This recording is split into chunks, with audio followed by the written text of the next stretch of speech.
Hello दोस्तों, मैं अभिनव Mishra commerce 2.0 new version में आप सबका स्वागत करता हूं। तो आज के क्लास में, आज के लेक्चर में हम लेकर के आए हैं उद्यमिता यानी कि ईपीएस जो सब्जेक्ट होता है, उस उद्यमिता सब्जेक्ट का हिंदी मीडियम में जितना भी ऑब्जेक्टिव बन सकता है इम्पोर्टेंट, वो सारे के सारे इंपॉर्टेंट ऑब्जेक्टिव आज हम आपके सामने लेकर के आए हैं।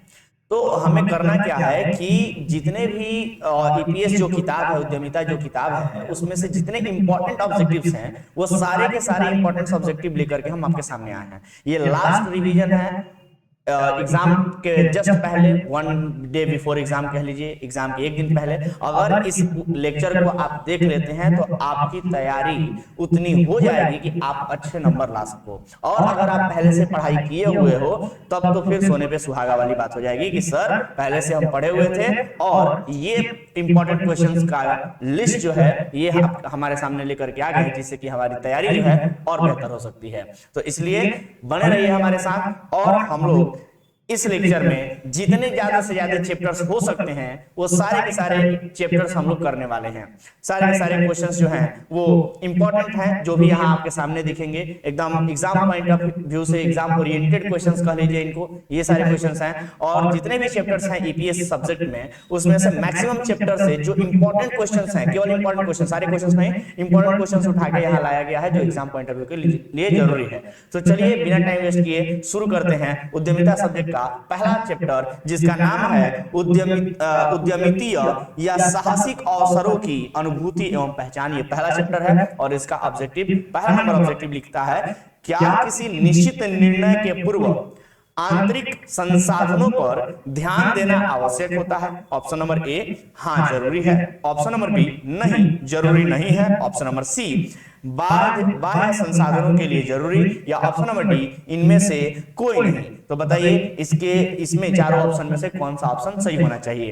तो सिंपल सी बात है कि सर निश्चित निर्णय के पूर्व किसी भी आंतरिक संसाधनों पर ध्यान देने का आवश्यकता है कि नहीं है? सिंपल सी बात है, ऑफ कोर्स बिल्कुल जरूरी है सर, हाँ जरूरी है। इसका ऑप्शन हो जाएगा option number A is the correct answer. Clear है बात? चलिए इसके साथ ही अब दूसरा क्वेश्चन देखते हैं। दूसरा क्वेश्चन क्या लिखा हुआ है? दूसरा क्वेश्चन लिखा है, निम्न में से कौन सा अवसर बोध का तत्व है? ऑप्शन नंबर ए, समझ की शक्ति। यहां ध्यान दीजिएगा, बोध का तत्व पूछा है, बोध का तत्व। ऑप्शन नंबर ए, समझ की शक्ति। ऑप्शन नंबर बी, परिवर्तन पर नजर। ऑप्शन नंबर सी, नौ प्रवर्तनीय गुण। और ऑप्शन नंबर डी, इनमें से सभी। क्या आंसर हो सकता है क्वेश्चन नंबर 2 का? तो सिंपल सी बात है सर, अवसर का बोध का तत्व है तो समझ की शक्ति भी बोध का तत्व है, परिवर्तन पर नजर भी, नौ प्रवर्तनीय गुण भी, और इनमें से सभी। यानी कि ये तीनों के तीनों ही आंसर सही है। इस प्रकार से हम कह सकते हैं कि यहाँ पर आंसर हमारा जो है वो हो जाएगा ऑप्शन नंबर डी। कोई दिक्कत? चलिए आगे बढ़ते हैं। अगला क्वेश्चन कहता है, ध्यान दीजिएगा, अगला क्वेश्चन कहता है क्वेश्चन नंबर 2 के बाद क्वेश्चन नंबर 3, निम्न में से क्वेश्चन नंबर 3 कहता है, जरा ध्यान दीजिएगा, क्वेश्चन नंबर 3, क्वेश्चन नंबर 3, निम्न में से कौन सा अवसर का प्रकार है? अवसर का प्रकार पूछा है कि इनमें से कौन सा अवसर का प्रकार है? तो ऑप्शन नंबर ए, ऑप्शन नंबर ए प्रथम अवसर, दूसरा निर्मित अवसर, ऑप्शन नंबर सी अंतिम अवसर, या ऑप्शन नंबर डी, इनमें से कोई नहीं। कौन सा आंसर होना चाहिए सर कि अवसर का प्रकार, अवसर का प्रकार पूछा है कि कौन सा अवसर का प्रकार है? तो प्रथम अवसर है या निर्मित अवसर या अंतिम अवसर या इनमें से कोई नहीं, कौन सा आंसर होना चाहिए? तो अवसर का प्रकार जो है वो प्रथम अवसर, अंतिम अवसर ये सब नहीं होता है, बल्कि निर्मित अवसर अवसर के प्रकारों में आते हैं। इस प्रकार से हम कह सकते हैं कि option number B is the correct answer. Clear है बात? Option number B is the correct answer. तो यहां पर हो जाएगा बी नंबर ऑप्शन। चलिए क्वेश्चन नंबर 3 के बाद क्वेश्चन नंबर 4 कहता है, निम्न में से कौन सा व्यवसायिक अवसर की पहचान को प्रभावित करने वाला घटक है? कौन सा व्यवसायिक अवसर की पहचान को प्रभावित करने वाला घटक है? अंतिम मांग की मात्रा, ऑप्शन नंबर बी निर्मित अवसर, ऑप्शन नंबर सी पर्यावरण में विद्यमान अवसर, या ऑप्शन नंबर डी उपयुक्त में से कोई नहीं। कौन सा आंसर होना चाहिए सर? तो यहाँ पर आपका आंसर हो जाएगा ऑप्शन नंबर ए, आंतरिक मांग की मात्रा। क्लियर है बात? चलिए क्वेश्चन नंबर 5 कहता है, क्वेश्चन नंबर 5 कहता है, व्यवसायिक अवसर डैश डैश में संबंधित होता है। व्यवसायिक अवसर डैश डैश में संबंधित होता है। किसमें संबंधित होता है सर? वाणिज्यिक संभाव्य परियोजनाओं से या व्यक्तिगत संभाव्य परियोजनाओं से या उपर्युक्त न ए और न बी से और ऑप्शन नंबर डी उपर्युक्त में से कोई नहीं। तो सर यहाँ ध्यान देना है कि ऑप्शन अजीबोगरीब तरीके से ऑप्शन लिखे हुए हैं, पहला और दूसरा तो साधारण सा ऑप्शन लिखा है, लेकिन आप जरा अगर ऑप्शन नंबर सी को देखें तो थोड़ा अजीब दिख रहा है, उपर्युक्त न ए और न बी ऐसा कह रहा है, मतलब कि ए और बी में से कोई नहीं ये कहना चाहता है। और फिर जब ए और बी में से कोई नहीं ऑप्शन नंबर सी कह रहा है, फिर ऑप्शन नंबर डी भी वही बात लिख दिया है, उपर्युक्त में से कोई नहीं। तो थोड़ा सा जो है वो ऑप्शंस को आपको देखना है, ऑप्शंस को ठीक से देखना है और इसके अनुसार आंसर देना है। तो अगर क्वेश्चन नंबर 5 की हम बात करें तो क्वेश्चन नंबर 5 में हो जाएगा कि व्यावसायिक अवसर डैश डैश से संबंधित है, किससे संबंधित होता है, तो आंसर होगा वाणिज्यिक संभाव्य परियोजनाओं से। सिंपल सी बात है कि हम लोग व्यवसाय की बात कर रहे हैं, इसका मतलब वाणिज्य की बात होगी वहां पर। तो व्यावसायिक अवसर वाणिज्यिक संभाव्य से संबंधित होता है। चलिए क्वेश्चन नंबर 5 के बाद आते हैं क्वेश्चन नंबर 6 पर, और क्वेश्चन नंबर 6 लिखा हुआ है उत्पाद जिनकी मांग अधिक होती है अधिक डैश डैश होते हैं, लाभप्रद होते हैं या हानिप्रद होते हैं या अधिक लाभदायक होते हैं या इनमें से कोई नहीं। तो आंसर क्या हो जाना चाहिए सर? सिंपल सी बात है, उत्पाद जिनकी मांग अधिक होती है। अब मांग अधिक होगी तो वो लाभप्रद तो होगा ही होगा, तो इसी प्रकार से हम कह सकते हैं कि option number A is the correct answer. Clear है बात? क्वेश्चन नंबर 7 देखिए, लिखा है किसी निश्चित निर्णय के पूर्व आंतरिक संसाधनों पर ध्यान देना डैश डैश होता है। डैश डैश होता है, क्या होता है सर? आवश्यक होता है। ऑप्शन नंबर ए आवश्यक होता है, ऑप्शन नंबर बी अनावश्यक होता है, ऑप्शन नंबर सी हानिदायक होता है या ऑप्शन नंबर डी लाभप्रद होता है। क्या होता है सर? तो देखिए सिंपल सी बात है कि किसी भी निश्चित निर्णय के पूर्व आंतरिक संसाधनों पर ध्यान देना जो है वो आवश्यक होता है। ध्यान देना क्या होता है? आवश्यक होता है। इस प्रकार से हम कह सकते हैं option number A is the correct answer. और ये थे कुछ आपके चैप्टर नंबर 1 के इंपॉर्टेंट क्वेश्चंस। अगर आप कर लेते हैं तो एग्जाम में ये बहुत ही आपको बहुत ज्यादा मदद करेगा, हेल्प करेगा। इस प्रकार से ये चैप्टर नंबर 1 खत्म होता है और अब आपके सामने हम लेकर के आ रहे हैं चैप्टर नंबर 2। हमारा प्रयास रहेगा कि एक ही लेक्चर में ज्यादा से ज्यादा जो है ऑब्जेक्टिव्स कराए जा सके, जिससे कि आप आसानी से एग्जामिनेशन में जो 100 क्वेश्चंस आते हैं वो 100 क्वेश्चंस में से आप 50 क्वेश्चन तो एकदम सही कर दो। क्लियर बात? ताकि उस 50 में आपका नंबर ना कटे, 50 में 50 सही आ जाए। तो आइए शुरू करते हैं चैप्टर नंबर 2, जिसका नाम है पर्यावरण अथवा वातावरण का सूक्ष्म अध्ययन। तो क्वेश्चन नंबर 8 कहता है प्रेरणाएं संबंधित नहीं होती हैं। ऑप्शन नंबर ए छूट, ऑप्शन नंबर बी कर से युक्त, या ऑप्शन नंबर सी जो है बीज पूंजी का प्रावधान, या ऑप्शन नंबर डी है एक मुफ्त भुगतान। तो बताइए कि कौन सा आंसर सही होगा? तो प्रेरणाएं जो होती हैं वो संबंधित नहीं होती हैं। किससे संबंधित नहीं होती है सर? तो प्रेरणाएं छूट से संबंधित होती हैं, कर से मुक्ति होती है। प्रेरणाएं जो होती हैं वो बीज पूंजी का प्रावधान होती हैं, लेकिन एक मुफ्त भुगतान से संबंधित प्रेरणाएं कोई नहीं होती हैं। इसलिए हमारा आंसर क्या हो जाएगा? Option number D is the correct answer. Clear है बात? चलिए क्वेश्चन नंबर 9 कहता है, ध्यान देंगे, क्वेश्चन नंबर 9 लिखा है सामाजिक ढांचा की रचना होती है। सामाजिक ढांचा की रचना कैसी होती है सर? ऑप्शन नंबर ए समाज के क्रियात्मक विभाजन से, ऑप्शन नंबर बी जाति के क्रियात्मक विभाजन से, या ऑप्शन नंबर सी समुदाय के क्रियात्मक विभाजन से, या ऑप्शन नंबर डी उपर्युक्त में से कोई नहीं। क्या आंसर हो जाना चाहिए सर? तो यहाँ ज्ञान के सामाजिक ढांचा के बारे में पूछा है, तो सामाजिक ढांचा की जो रचना होती है वो समुदाय के क्रियात्मक विभाजन से होती है। जो समुदाय में क्रियात्मक विभाजन हुआ रहता है उससे संबंधित होती है, या सामाजिक ढांचा की रचना उससे होती है। ठीक है, विभाजन समुदाय के क्रियात्मक विभाजन से होती है। इस प्रकार से हम कह सकते हैं कि हमारा option number C correct answer है। क्लियर है सर? चलिए क्वेश्चन नंबर 9 के बाद क्वेश्चन नंबर 10 की बातें करते हैं। जरा ध्यान दीजिएगा, क्वेश्चन नंबर 10 लिखा हुआ है ज्ञान अर्जन। क्वेश्चन नंबर 10 लिखा है ज्ञान अर्जन प्रक्रिया में शामिल होते हैं। ज्ञान अर्जन प्रक्रिया में शामिल होते हैं, मतलब ज्ञान क्या जब अर्जन हम लोग कर रहे होते हैं, वो जो प्रक्रिया होती है उसमें क्या क्या प्रक्रिया शामिल होते हैं? ऑप्शन नंबर ए संचालन, ऑप्शन नंबर बी मनोभाव, ऑप्शन नंबर सी अनुक्रिया, या ऑप्शन नंबर डी संचवालन या मनोभाव एवं अनुक्रिया। सर ये तीनों को मिला के ऑप्शन नंबर डी दिया है। ऑप्शन नंबर ए, बी और सी तीनों को मिला के ऑप्शन नंबर डी में लिखा है, और हमें भी यही लगता है सर कि ज्ञान अर्जन प्रक्रिया जो होती है उस ज्ञान अर्जन प्रक्रिया में ये तीनों ही चीजें जरूरी है। संचालन भी जरूरी है, मनोभाव भी जरूरी है, और अनुक्रिया भी जरूरी है। यहाँ पर थोड़ा सा गड़बड़ हो गया है, ये संचालन होना चाहिए, ये नहीं होना चाहिए। क्लियर है बात?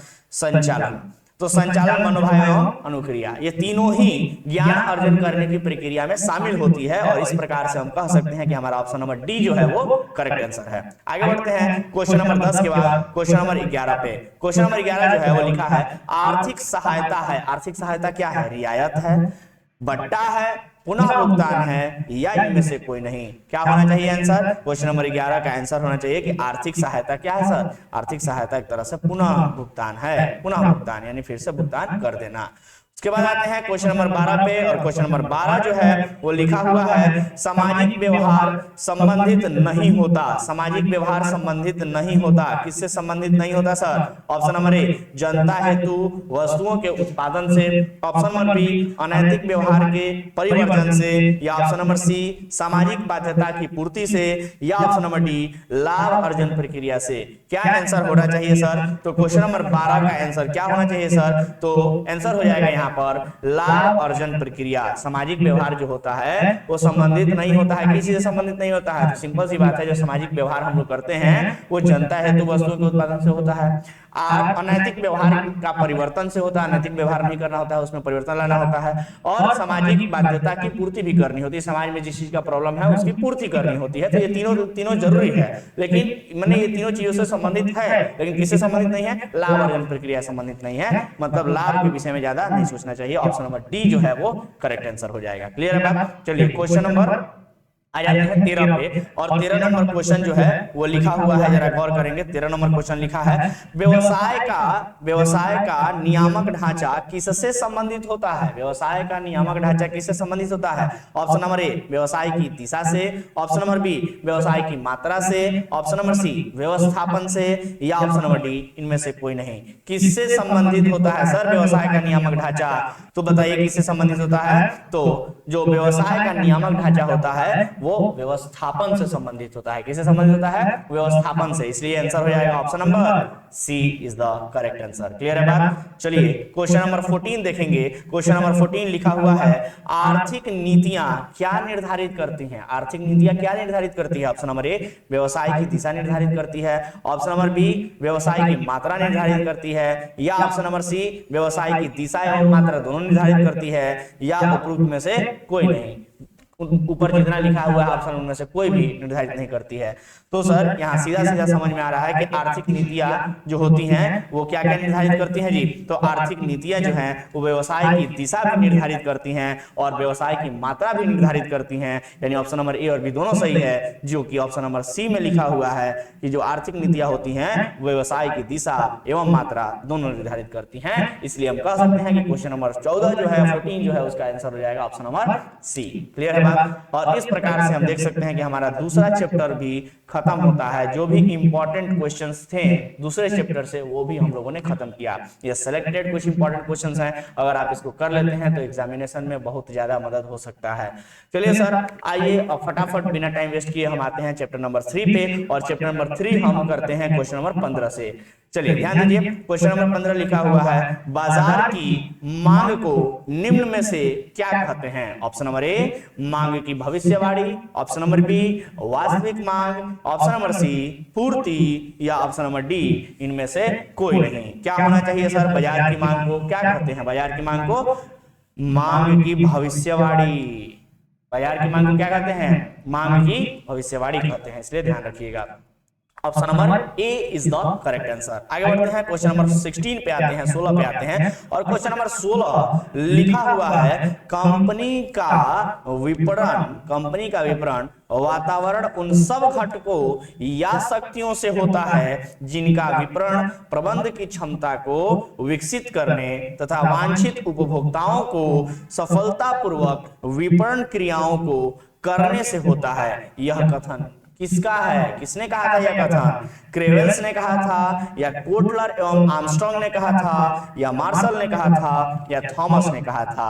तो ये इतना बेहतरीन जो कथन है वो किसने कहा था? तो कोटलर एवं आर्मस्ट्रांग ने कहा था। इस प्रकार से हमारा आंसर हो जाएगा option number B is the correct answer. Clear है बात। अब आते हैं हम क्वेश्चन नंबर 16 के बाद क्वेश्चन नंबर 17 पे, और क्वेश्चन नंबर 17 लिखा है निम्न में से कौन घटक बाजार मूल्यांकन पर प्रभाव डालता है। कौन सा घटक पूछा है बाजार मूल्यांकन पर प्रभाव डालता है। ऑप्शन नंबर ए सूक्ष्म वातावरण, ऑप्शन नंबर बी उत्पाद की लागत, ऑप्शन नंबर सी मांग, या ऑप्शन नंबर डी इनमें से कोई नहीं। क्या होना चाहिए सर, बताइए कौन सा घटक है जो बाजार मूल्यांकन पर प्रभाव डालता है। तो आंसर हो जाएगा सूक्ष्म वातावरण, यानी option number A is the correct answer. आगे बढ़ते हैं क्वेश्चन नंबर 18 पे। क्वेश्चन नंबर 18 लिखा हुआ है मांग पूर्वानुमान में क्या शामिल है। मांग पूर्वानुमान, जिस मांग का पूर्वानुमान किया जाता है उसमें क्या शामिल है, ग्राहक, ऑप्शन नंबर बी उत्पाद नियोजन, ऑप्शन नंबर सी अल्पकालीन पूर्वानुमान, या ऑप्शन नंबर डी उपभोक्ता पूर्वानुमान। क्या होना चाहिए सर, तो मांग पूर्वानुमान में क्या शामिल होता है, मांग पूर्वानुमान में अल्पकालीन पूर्वानुमान शामिल होता है। इस प्रकार से आप कह सकते हैं कि ऑप्शन नंबर सी हमारा करेक्ट आंसर है। क्लियर है बात। चलिए 18 के बाद आते हैं जल्दी से क्वेश्चन नंबर 19 पर, और क्वेश्चन नंबर 19 कहता है, ध्यान दीजिएगा, question number 19, yes, question number 19 कहता है विपणन के स्वभाव में क्या शामिल है। ऑप्शन ए उत्पाद नियोजन, ऑप्शन बी उत्पाद का वर्गीकरण, ऑप्शन सी उपभोक्ता, या ऑप्शन डी ग्राहक। क्या शामिल है सर, विपणन के स्वभाव में क्या शामिल है, तो आंसर हो जाएगा इसका उत्पाद नियोजन, यानी option number A is the correct answer. Clear है बात। आगे कहता है अल्पकालीन पूर्वानुमान, क्वेश्चन नंबर 20 कहता है अल्पकालीन पूर्वानुमान कितने माह की अवधि को शामिल करता है। ऑप्शन ए, ध्यान रखिएगा अल्पकालीन पूर्वानुमान के बारे में पूछा, अल्पकालीन छोटे समय के लिए, क्या वो 12 महीने का होता है, क्या वो 24 महीने का, क्या 18 महीने का, या 36 महीने का, कितने दिन का होता है सर। तो अल्पकालीन छोटे समय का होता है, जो छोटा समय जो निर्धारित किया जाता है वो 12 महीने का होता है। और इस प्रकार से आप कह सकते हैं कि क्वेश्चन नंबर 20 का जो आंसर है वो ऑप्शन नंबर ए है, 12 माह। क्लियर है बात।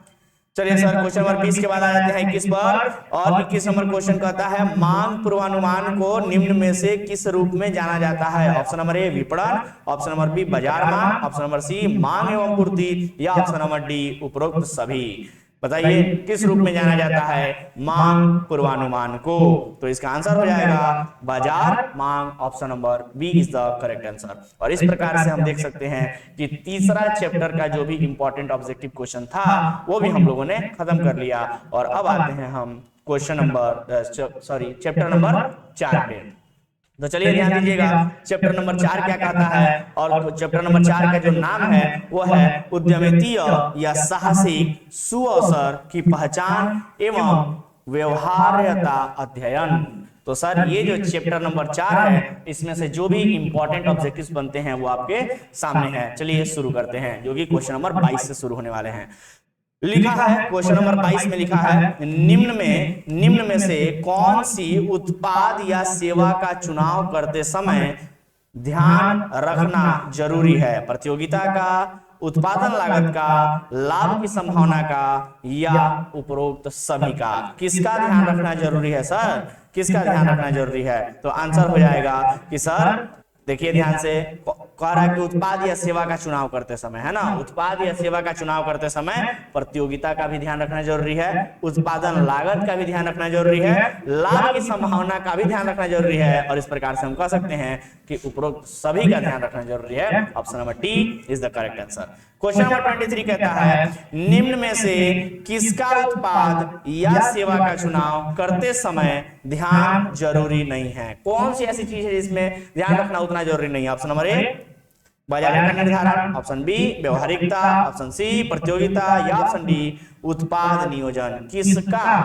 किसका ध्यान रखना जरूरी नहीं है, किसका ध्यान रखना जरूरी नहीं है सर, बताइए किसका ध्यान रखना जरूरी नहीं है। तो आंसर हो जाएगा ऑप्शन नंबर डी उत्पाद नियोजन। उत्पाद नियोजन करते समय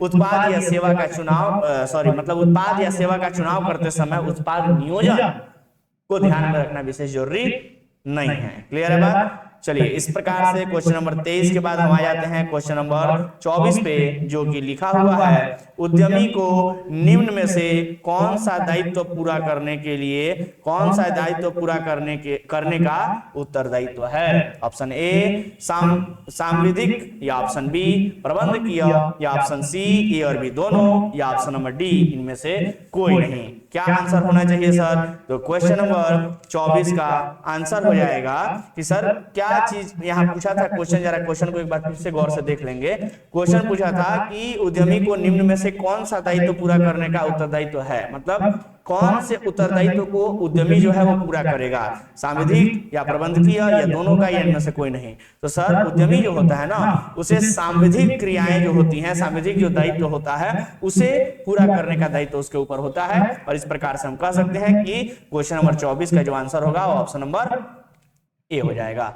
आगे बढ़ते हैं क्वेश्चन नंबर 24 के बाद क्वेश्चन नंबर 25 पे लिखा हुआ है एक उद्यमी कामगार और डैश डैश दोनों ही होता है। एक उद्यमी जो है वो कामगार भी होता है और डैश डैश भी होता है, दोनों होता है। मतलब उद्यमी के साथ क्या माने, उद्यमी जो होता है वो कामगार के साथ और क्या होता है, निवेशक होता है, या प्रबंधक होता है, या स्वामी होता है, या इनमें से कोई नहीं। क्या होता है सर? तो आंसर हो जाएगा कि जो उद्यमी होता है वो कामगार तो होता ही है और कामगार के साथ साथ स्वामी भी होता है, यानी कि option number C is the correct answer.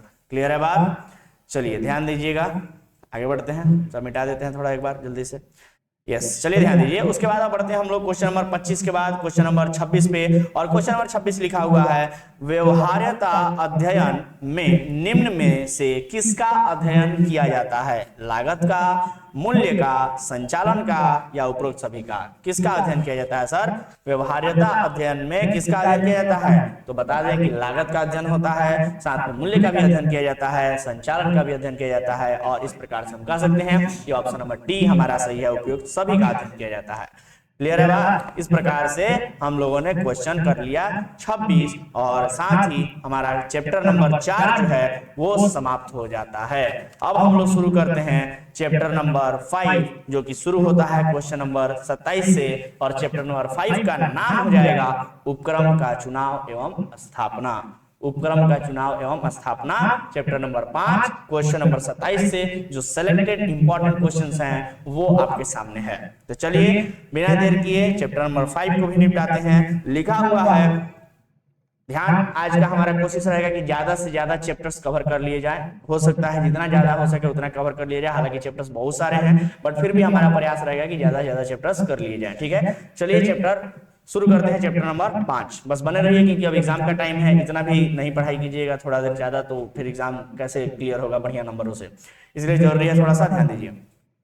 उपक्रम का चुनाव एवं स्थापना चैप्टर नंबर 5 है। क्वेश्चन नंबर 27 कहता है उपक्रम का चुनाव निर्भर करता है, किस पर निर्भर करता है? एकाकी व्यापार पर, या साहसी का अधिकार पे, या साहसी की स्वयं की योग्यता पे, या उपयुक्त में से कोई नहीं। क्या होना चाहिए सर आंसर? तो इसका आंसर हो जाएगा कि उपक्रम का जो चुनाव होता है वो निर्भर करता है साहसी की स्वयं की योग्यता पे, कि जो साहसी है यानी उद्यमी है उसकी स्वयं की योग्यता कितनी है, वो कितना योग्य है, कितना कर सकता है काम, उसकी योग्यता पर उपक्रम का चुनाव निर्भर करता है। तो option number C is the correct answer. चलिए 27 के बाद आते हैं 28 पर। 28 नंबर क्वेश्चन लिखा है स्थापना में आसान है। क्या आसान है? ऑप्शन नंबर ए एकाकी व्यापार, ऑप्शन नंबर बी साझेदारी फर्म, ऑप्शन नंबर सी संयुक्त पूंजी कंपनी, या ऑप्शन नंबर डी इनमें से कोई नहीं। क्या आसान है? तो सिंपल सी बात है sir, sole proprietorship, sole trade यानी एकाकी व्यापार करना आसान है। Option number A is the correct answer. चलिए आगे बढ़ते हैं क्वेश्चन नंबर 28 के बाद 29 पे पढ़ते हैं उपक्रम का चुनाव करते समय ध्यान देने योग्य बिंदु है। किन चीजों पर ध्यान देना जरूरी है? उत्पाद पर, विपणन पर, पूंजी की उपलब्धता पर, या इनमें से कोई नहीं। किस पर ध्यान देना विशेष जरूरी है बताइए? तो आंसर हो जाएगा पूंजी की उपलब्धता, क्योंकि सर उपक्रम का चुनाव हम लोग जो करते हैं ना वो पूंजी के हिसाब से करते हैं। छोटा पूंजी होगा तो छोटा बिजनेस करेंगे, बड़ा पूंजी होगा तो बड़ा बिजनेस करेंगे, सिंपल। चलिए आगे बढ़ते हैं क्वेश्चन नंबर 29 के बाद 30 पर। और क्वेश्चन नंबर 30 कहता है कि निम्न में से किसको व्यवसायिक अवसरों की खोज के रूप में परिभाषित किया जाता है? ऑप्शन ए उत्पाद, ऑप्शन बी प्रवर्तन, ऑप्शन सी विपणन या ऑप्शन डी। एक बार फिर से क्वेश्चन को देख लीजिए। निम्न में से किसको व्यवसायिक अवसरों की खोज के रूप में परिभाषित किया जाता है? उत्पाद को या परिवर्तन को या विपणन को या उत्पादन को? किसको माना जाता है? किसको सर? तो आंसर क्या हो जाना चाहिए यहाँ पर? आंसर हो जाएगा प्रवर्तन को। आंसर क्या हो जाएगा?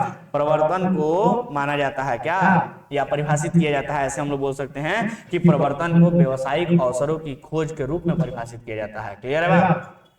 चलिए सर क्वेश्चन नंबर 30 के बाद आते हैं क्वेश्चन नंबर 31 पर। कहता है कि वे क्या हैं जिन्हें उपक्रम करती हैं? यह वैसी राय है जिस पर वह चलती है तथा यह वह निर्णय है जिसके द्वारा यह सफलता के निश्चय स्तर पर पहुंचती है। ऑप्शन ए उत्पादन, ऑप्शन बी वितरण, ऑप्शन सी विपणन या ऑप्शन डी रणनीतियां। क्या है बताइए? उत्पादन है वो, या वितरण है, या विपणन है, या रणनीतियां हैं? क्या आंसर होना चाहिए?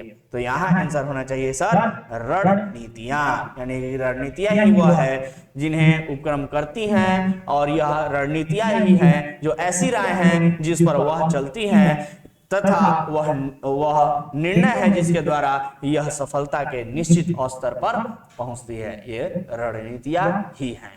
ठीक है सर, आगे बढ़ते हैं क्वेश्चन नंबर 31 के बाद क्वेश्चन नंबर 32 पर। और क्वेश्चन नंबर 32 लिखा है बाजार में पूर्णता की स्थिति को क्या सृजित करता है जो अंततः बिक्री एवं लाभ में वृद्धि करता है? ऑप्शन ए आविष्कार, ऑप्शन बी प्रवर्तन, ऑप्शन सी विपणन या ऑप्शन डी इनमें से कोई नहीं। बताइए आंसर क्या होना चाहिए सर? तो यहाँ आंसर हो जाएगा आविष्कार। आंसर क्या हो जाएगा? आविष्कार। Option number A is the correct answer. उसके बाद 33 नंबर क्वेश्चन कहता है कि व्यवसाय की सामान्य योग्यता, ध्यान दीजिएगा, व्यवसाय की सामान्य योजना का निर्माण आप कैसे करेंगे? व्यवसाय में जो सामान्य योजनाएं होती हैं उनका निर्माण आप कैसे करेंगे? ऑप्शन ए उत्पादन नियोजन करके, ऑप्शन बी लागत नियोजन करके, ऑप्शन सी वित्तीय नियोजन करके या ऑप्शन डी उपयुक्त सभी करके। तो यहाँ हो जाएगा कि सर देखिए सामान्य योजना जो होता है, व्यवसाय का जो सामान्य योजना होता है उसका निर्माण जब करना होता है तो हमें उत्पादन पर भी ध्यान देना होता है, लागत पर भी, वित्तीय योजनाओं पर भी, सब पर ध्यान देना होता है। और इस प्रकार से हम कह सकते हैं कि ऑप्शन नंबर डी उपयुक्त सभी करके हम क्या करेंगे? व्यवसाय की सामान्य योजना का निर्माण करेंगे। और इस प्रकार से क्वेश्चन नंबर 33 हमारा सही हो जाता है। और इसके साथ ही हमारा चैप्टर नंबर 5 जो है वो खत्म हो जाता है और चैप्टर नंबर 6 यहाँ से शुरू हो जाता है। इंपॉर्टेंट क्वेश्चन चैप्टर नंबर 5 के खत्म हो गए, जो भी इंपॉर्टेंट थे खत्म हो गए। अब आपके सामने दिख रहा है चैप्टर नंबर 6 जिसका नाम है व्यवसायिक नियोजन। तो चलिए जल्दी से हम इस चैप्टर को भी जो है वो निपटाते हैं। तो देखिए चैप्टर 6 नंबर जो चैप्टर है उसका पहला ही क्वेश्चन लिखा हुआ है। यदि पहला क्वेश्चन मतलब यहाँ नंबरिंग के हिसाब से देखें टोटल तो क्वेश्चन नंबर 34 है और इस चैप्टर का पहला क्वेश्चन है। तो क्वेश्चन नंबर 34 कहता है कि यदि उत्पादन छोटे पैमाने पर करना हो, यदि जो उत्पादन है वो छोटे पैमाने पर करना हो तो एक उद्यमी व्यवसाय के किस प्रारूप को पसंद करता है? एकाकी व्यापार को या साझेदारी को या कंपनी को या इनमें से कोई नहीं? बताइए किसको? तो यहाँ आंसर हो जाएगा किसको सर? एकाकी व्यापार, साझेदारी, कंपनी या इनमें से कोई नहीं किसको पसंद करता है? तो इसका आंसर हो जाएगा एकाकी व्यापार को। कहने का मतलब ये है कि उत्पादन अगर छोटे पैमाने पर करना है, कम करना है तो एक उद्यमी व्यवसाय के किस प्रारूप को पसंद करेगा? छोटा भाई देखो सिंपल सी बात है, कुछ डायरेक्टली बोला है पहले लाइन में कि उत्पादन छोटे पैमाने पर करना है। तो साझेदारी और कंपनी जो होता है, साझेदारी व्यवसाय और कंपनी तो बड़े पैमाने पर होता है ना। एकाकी व्यापार ही एक ऐसा व्यापार है जो छोटे पैमाने पर किया जा सकता है। तो इसीलिए option number A is the correct answer. आगे बढ़ते हैं क्वेश्चन नंबर 35 कहता है डैश डैश बाजार में पूर्णता की स्थिति को सृजित करता है जो अंततः बिक्री एवं लाभ में वृद्धि करता है। ऑप्शन ए प्रवर्तन, ऑप्शन बी आविष्कार, ऑप्शन सी उपयोग दोनों, ऑप्शन डी इनमें से कोई नहीं। आंसर क्या हो जाना चाहिए सर? तो इसका आंसर होना चाहिए आविष्कार। क्या आंसर होगा? आविष्कार। यानी कि जो आविष्कार है वो बाजार में पूर्णता की स्थिति को सृजित करता है जो अंततः बिक्री एवं लाभ में वृद्धि करता है। सिंपल सी बात है, आप आविष्कार करते रहे। आविष्कार कहने का मतलब कि हमेशा कुछ ना कुछ इनोवेशन करते रहिए। क्लियर है बात? चलिए सर आगे बढ़ते हैं। क्वेश्चन या हाँ, इनोवेशन से हम जोड़ सकते हैं या नई नई चीजों का डेवलपमेंट कह सकते हैं।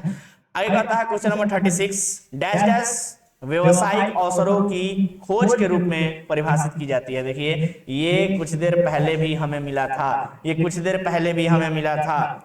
टी डैश डैश व्यवसायिक अवसरों की खोज के रूप में परिभाषित किया जाता है। उसका आंसर भी वही था और यहाँ भी उसका आंसर वही होगा। आंसर है प्रवर्तन। थोड़ी देर पहले भी ये क्वेश्चन मिला था, रिपीट हो गया है, 2 चैप्टरों में इस टॉपिक को पढ़ना था इसलिए। आगे बढ़ते हैं। क्वेश्चन नंबर 37 में लिखा है व्यवसाय का डैश डैश भी व्यवसाय के प्रारूप को निर्धारित करता है। व्यवसाय का आकार या स्थान या अध्ययन या इनमें से कोई नहीं। बताइए व्यवसाय के प्रारूप को निर्धारित इनमें से कौन करता है? तो आंसर हो जाएगा कि व्यवसाय का जो आकार होता है वो आकार भी व्यवसाय के प्रारूप को निर्धारित करता है। क्लियर है बात? इस प्रकार से क्वेश्चन नंबर 37 के बाद हम लोग बढ़ेंगे क्वेश्चन नंबर 38 पे। और 38 नंबर कहता है एक सफल उद्यमी में अवश्य ही निम्न गुण होने चाहिए। कौन कौन से गुण होने चाहिए? नेतृत्व का गुण होना चाहिए, नियंत्रण का गुण होना चाहिए, नव प्रवर्तन का गुण होना चाहिए और इनमें से सभी का गुण होना चाहिए। तो आंसर ही इसकी इनमें से सभी का होना चाहिए। Question number D is the correct answer. Question number 38 का ऑप्शन डी करेक्ट आंसर है। चलिए ध्यान देंगे इसके बाद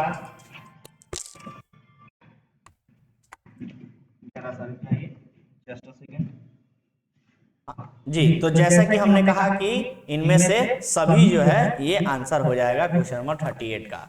आगे बढ़ते हैं क्वेश्चन नंबर 39 पे। और क्वेश्चन नंबर 39 कहता है, क्वेश्चन नंबर 39 कहता है, ध्यान दीजिएगा, निम्न में से कौन सी व्यवसाय से, निम्न में से कौन सी व्यवसाय से जुड़ी एक प्रमुख समस्या है। यहां जुड़ी होना चाहिए, जड़ी हो गया है, जुड़ी। निम्न में से कौन सी व्यवसाय से जुड़ी एक प्रमुख समस्या है? ऑप्शन ए लाभ, ऑप्शन बी मुद्रा, ऑप्शन सी बिक्री या ऑप्शन डी जोखिम प्रबंध। कौन सा प्रमुख समस्या है बताइए? तो सर सिंपल सी बात है कि लाभ, मुद्रा और बिक्री ये प्रमुख समस्या नहीं है, बल्कि जोखिम जो होता है ना रिस्क बिजनेस में, वो सबसे ज्यादा इंपॉर्टेंट, सबसे मेन जो है वो प्रॉब्लम क्रिएट करता है कि भाई रिस्क है, बिजनेस में रिस्क है। बिजनेस का नाम लेते ही, व्यवसाय का नाम लेते ही रिस्क दिमाग में आता है। तो इसलिए जोखिम प्रबंध जो है वो आपका आंसर हो जाएगा। Option number D is the correct answer. आगे बढ़ते हैं क्वेश्चन नंबर 39 के बाद 40 पे। और क्वेश्चन नंबर 40 कहता है, क्वेश्चन नंबर 40 कहता है निम्न में से किस पर व्यवसाय की सामान्य योजना का निर्माण निर्भर करता है? प्रोजेक्ट रिपोर्ट पर, संयंत्र एवं उत्पादन नियोजन पे, विपणन योजना पे या वित्त नियोजन पे। बताइए किस पर निर्भर करता है? तो आंसर हो जाएगा संयंत्र एवं उत्पाद नियोजन पे, संयंत्र एवं उत्पाद नियोजन पे। इस प्रकार से हम कह सकते हैं कि क्वेश्चन नंबर 40 का option number B correct answer है। और इसके साथ ही हमारा चैप्टर नंबर जो 6 था, वो चैप्टर नंबर 6 जो है वो खत्म हो जाता है और यहीं से शुरू हो जाता है आपका चैप्टर नंबर 7। तो चलिए ध्यान दीजिए, चैप्टर नंबर 7 भी निपटा ही देते हैं इसी के साथ। तो चलिए शुरू करते हैं।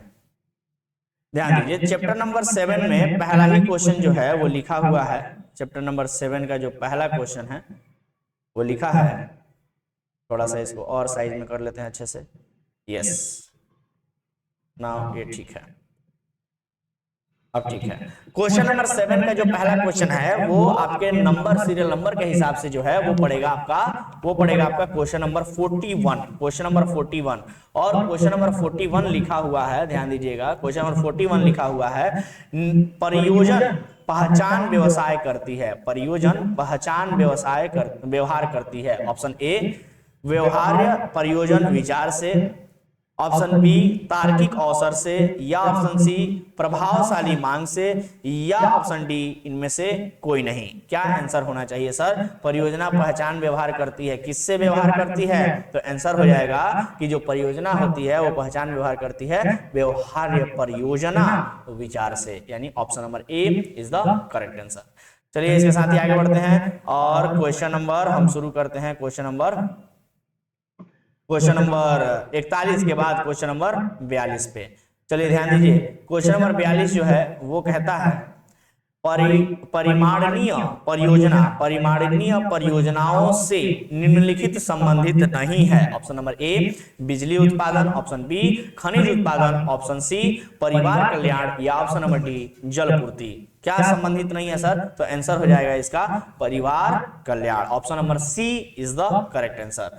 आगे कहता है क्वेश्चन नंबर 42 के बाद क्वेश्चन नंबर 43 कहता है, ध्यान दीजिएगा, क्वेश्चन नंबर 43 कहता है कि उपकरणों के प्रमाणीकरण में कमी होती है। उपकरणों के प्रमाणीकरण में कमी होती है। ऑप्शन नंबर ए आंतरिक बाधाओं से, ऑप्शन बी बाह्य बाधाओं से, ऑप्शन सी सरकारी बाधाओं से, या ऑप्शन डी नियामक बाधाओं से। तो यहाँ आंसर हो जाएगा कि उपकरणों के जो प्रमाणीकरण में कमी आती है वो बाह्य बाधाओं से आती है, यानी option number B is the correct answer. Clear है बात? चलिए उसके बाद आते हैं हम लोग क्वेश्चन नंबर 43 के बाद 44 यानी 44 नंबर पे, जो कहता है कारक प्रबलता प्राच्य परियोजनाएं हैं। कारक प्रबलता प्राच्य परियोजनाएं हैं। ऑप्शन ए पूंजी प्रबल परियोजनाएं, ऑप्शन बी श्रम आधारित परियोजनाएं, ऑप्शन सी तकनीकी प्राच्य परियोजनाएं, या ऑप्शन डी ए और बी दोनों। क्या आंसर होना चाहिए सर 44 का?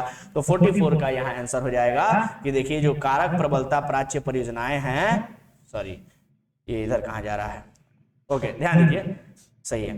तो कारक प्रबलता प्राच्य परियोजनाएं जो हैं वो पूंजी प्रबल परियोजनाएं भी हैं और श्रम आधारित परियोजनाएं भी हैं, और इस प्रकार से हम कह सकते हैं कि ऑप्शन नंबर डी हमारा आंसर हो जाएगा, ए एवं बी दोनों। ठीक है, जो कारक प्रबलता प्राच्य परियोजनाएं हैं वो तकनीकी प्राच्य परियोजनाएं नहीं होती हैं, बल्कि पूंजी प्रबल होती हैं और श्रम आधारित होती हैं। दो ही तरह की होती हैं, माने पूंजी पर आधारित या श्रम पर आधारित, दो ही तरह के। इंग्लिश में इसको बोला जाता है कैपिटल इंटेंसिव या लेबर इंटेंसिव। ठीक है, चलिए आगे बढ़ते हैं।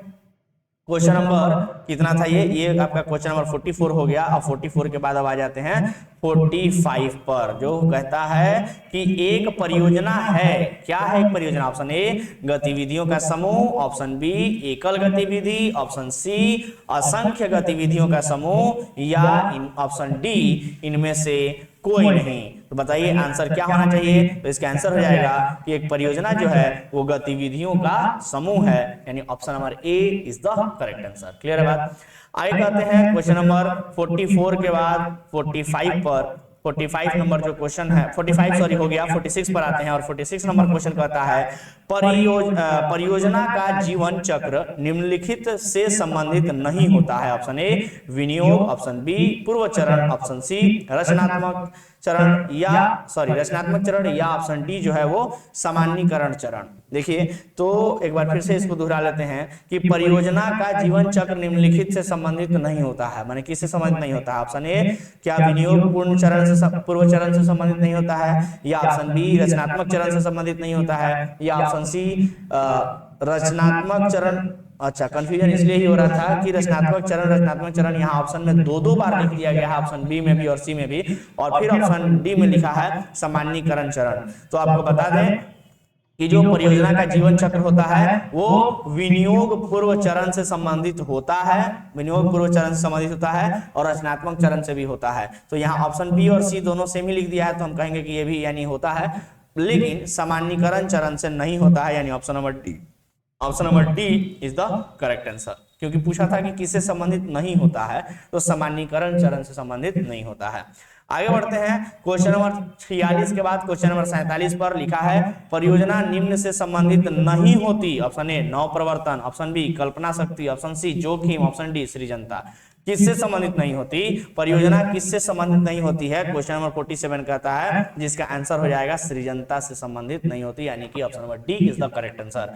आगे बढ़ते हैं क्वेश्चन नंबर 48 पर, और 48 नंबर कहता है परियोजना प्रबंध संबंधित नहीं होती। ऑप्शन ए कार्यात्मक प्रस्ताव से, ऑप्शन बी केंद्रीकृत नीति निर्धारण से, ऑप्शन नंबर सी विकेंद्रीकृत क्रियान्वयन से, या ऑप्शन डी विकेंद्रीकृत नीति निर्धारण से। किससे संबंधित नहीं होती है? 48 का आंसर बताना है सर, तो आंसर हो जाएगा विकेंद्रीकृत नीति निर्धारण से। Option number D is the correct answer. Clear है बात? आगे आता है क्वेश्चन नंबर 48 के बाद 49 पर विस्तारीकरण परियोजना मदद करती है। ऑप्शन ए विद्यमान संसाधनों के अनुपूरण में, ऑप्शन बी निर्णायक निवेशकों की पूर्ति का प्रगहरण में, या अतिरिक्त अवसरों का लाभ उठाना, या ऑप्शन डी इनमें से कोई नहीं। बताइए विस्तारीकरण परियोजना किसमें मदद करती है? तो विस्तारीकरण जो परियोजना है वो अतिरिक्त अवसरों का लाभ उठाने में हमारी मदद करती है। जब हम विस्तार करते हैं तो अतिरिक्त अवसरों में लाभ हमें मिलता है। इस प्रकार से option number C is the correct answer. ठीक है सर, चलिए आगे बढ़ते हैं। क्वेश्चन नंबर 49 हो गया और अब हम लोग बढ़ेंगे क्वेश्चन नंबर 49 से 50 की तरफ, जो कहता है आधुनिकीकरण सुधारता है। क्या सुधारता है? उत्पादों को, उत्पादन को, प्रक्रियाओं को या क्षमता को? किसको सुधारता है सर? क्वेश्चन नंबर 50 का आंसर हो जाएगा कि क्षमता को सुधारता है। क्लियर है बात? चलिए 50 के बाद हम लोग आगे बढ़ते हैं 51 नंबर पे, और 51 नंबर क्वेश्चन के पहले हम देख रहे हैं कि हमारा यहाँ पर जो चैप्टर है, ये नया एक चैप्टर शुरू हो गया, यानी चैप्टर नंबर 7 जो है वो खत्म हो गया और चैप्टर 8 यहाँ से शुरू हो गया। 50 क्वेश्चन हम लोगों ने कर लिया 7 चैप्टरों में। 7 चैप्टर को मिला के 50 इंपॉर्टेंट क्वेश्चन थे। अभी बाकी के चैप्टर्स बाकी हैं और बाकी के क्वेश्चंस भी बाकी हैं। तो देखिए समय चूंकि लंबा लेक्चर हो गया, तो एक काम करते हैं, इस लेक्चर को फिलहाल यही करते हैं, 2-3 पार्ट्स में कर लेंगे हम लोग, और इसके साथ ही चैप्टर नंबर 7 पे हम लोग रुकते हैं 50 क्वेश्चन पे। बाकी क्वेश्चन हम लोग बाद में करेंगे। तो आज के लिए मेरे तरफ से इतना ही। आप लोगों से मिल लेंगे अगले लेक्चर में। ये ईपीएस जो उद्यमिता सब्जेक्ट है, इसके अगले लेक्चर में दूसरा पार्ट लेकर के आएंगे बहुत जल्द आपके सामने। और देखते रहिए, दोस्तों को शेयर करते रहिए, ज्यादा से ज्यादा लोगों को लाभ पहुंचे। कॉमर्स 2.0 यूट्यूब चैनल को शेयर कीजिए, सब्सक्राइब कीजिए, और हम मिलते हैं अगले लेक्चर में। तब तक के लिए धन्यवाद।